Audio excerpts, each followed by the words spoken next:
阿里巴巴持股嘅螞蟻控股計劃入主本地老牌券商耀才證券。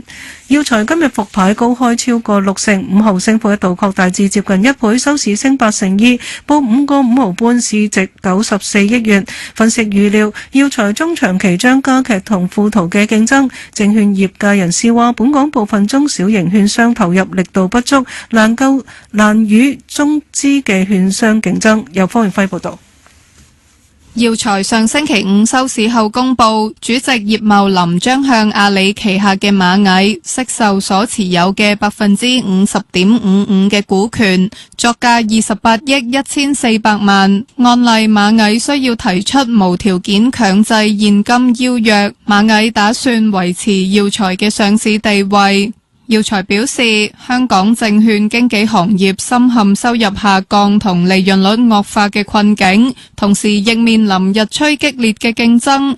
螞蟻對中國同香港經濟嘅長遠發展充滿信心，並深信透過科技與財富管理嘅結合，可帶嚟巨大市場機遇。憑藉螞蟻嘅產品同技術創新能力，耀才有望擴展更廣泛年齡層嘅客群，並提升現有客戶體驗，推動業務進一步增長。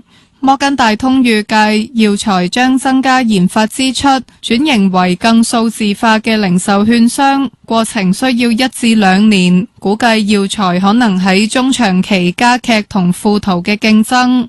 東吳證券認為耀才有轉型需求，引入戰略投資者可提升競爭力，以應對行業洗牌，並透過合作推動數字化轉型。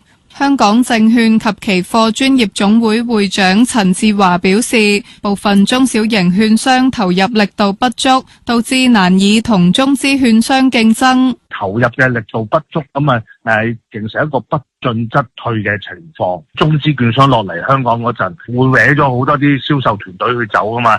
咁你香港本身又對嗰啲伙計又唔係咁好，咁人哋就去咗其他券商嗰度啦。中資或者其他資金好落本去做啲電腦嘅設施裝備，但係本地券商佢哋唔肯去拓展呢啲咁嘅裝備，所以形成競爭力嘅不同嘅。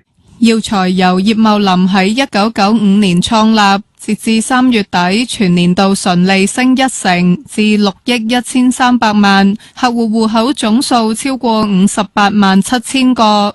新城財經台記者方永輝報道。